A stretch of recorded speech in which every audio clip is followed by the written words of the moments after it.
Hello, my friends. It's been a minute. So, in this video, I'm going to address a couple of things I've been thinking about recently. In the world and in these alternative circles, which you might find yourself in terms of the media you consume or the conversations you have with people, there's a lot of subtle misconceptions or subtle ideas and concepts that we reinforce without understanding it. There's so many brilliant minds, brilliant people who dance around the ultimate truth. And maybe this is just how it has to be for them to fulfill their role in life, to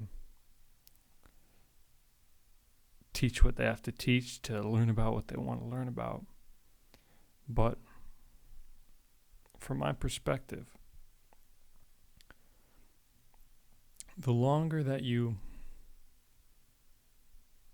enforce an identity, no matter what that identity is, whether it's an identity of a spiritual seeker, whether it's an identity of a spiritual master, whether it's an identity of a banker, whether it's an identity of a merchant, whether it's an identity of a farmer, the longer that you actually cling to these identities and these stories and say that it's you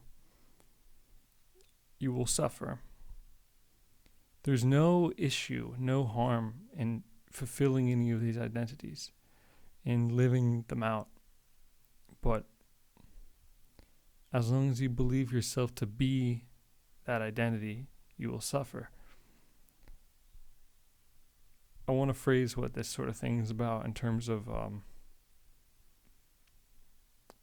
people who are seeking truth in some way, seeking happiness, which is ultimately what everyone who seeks something seeks, because you believe the understanding or the experience or whatever it is that you achieve once you get what you've been seeking, that will give you that experience of happiness. You'll feel good, essentially, is what everyone's always seeking. And I'd like to kind of flip this just a little bit to say that don't seek to feel good necessarily, but remove all of the obstacles which hinder your own being shining through. That state of elation or joy or bliss or whatever you want to say is the true nature, the true birthright, you could say poetically, of every being. But it is blocked by resistance and the clinging to suffering, the belief that you need to do these things, or that you need to understand something, or that you need to do it right. All these kinds of things are what makes you suffer. So to what I was saying is, don't seek to be happy. Seek to not suffer if you're going to seek anything at all. Choose to not suffer over the stories you create for yourself in your mind, over the narratives in the world.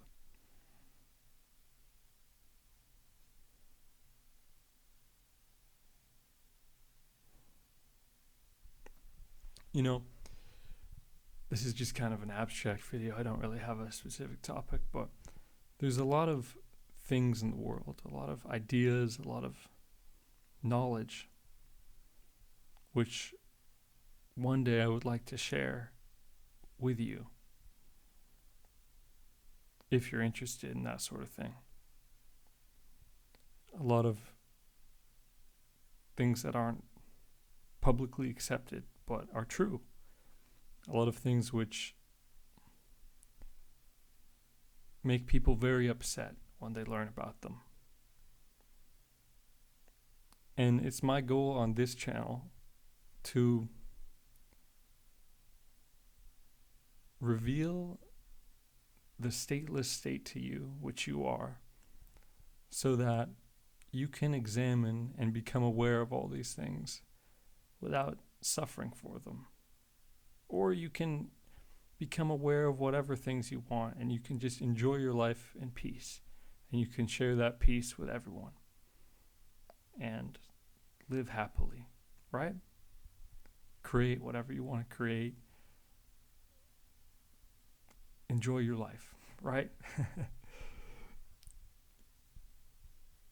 But I think from the perspective of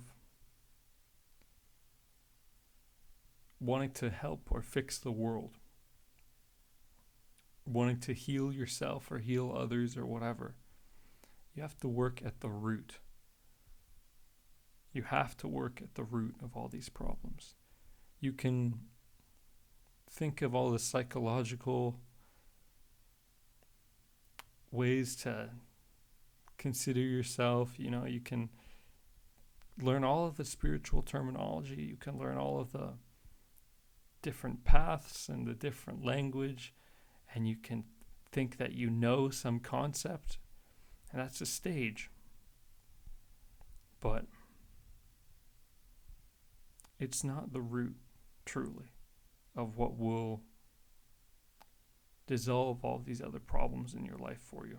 If you work at the very root, everything is done for you, so to speak. Because who you thought you were is no longer interfering.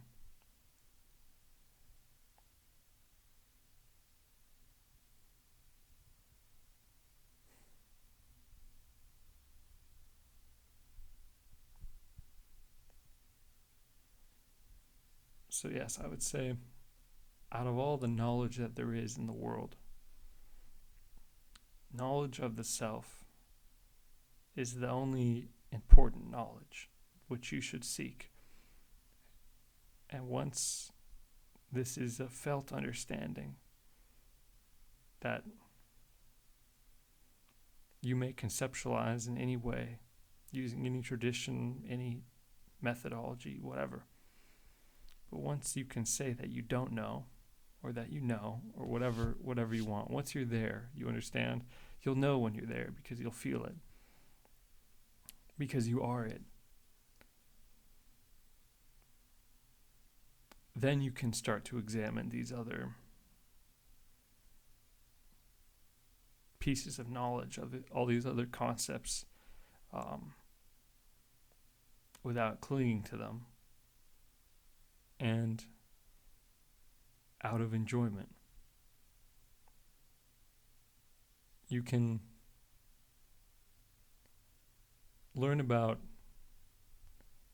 the systems of control in the world or what have you, and not be frightened and not let it ruin your day and not let it control you, essentially.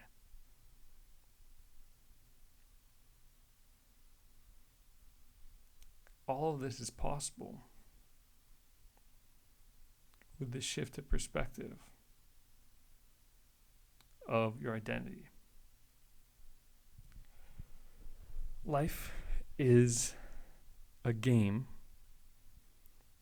of vibration and identity. And as with all things, I say, remember that these concepts should not be clung to or identified with or, taken for any value of their own, but of what they point to is the important thing here. So once an understanding is noticed within yourself, just disregard the concepts which I use. Some of them might be beautiful concepts, but they're not an ultimate describer of the truth. It's impossible to do that.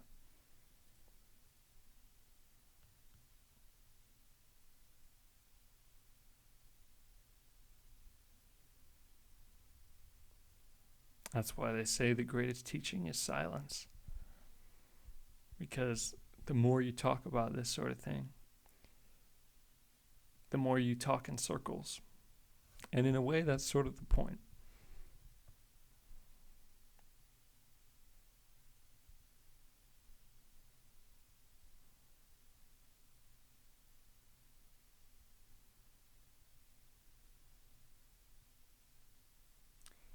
I think that'll be it for this one. I hope you enjoyed. I love you.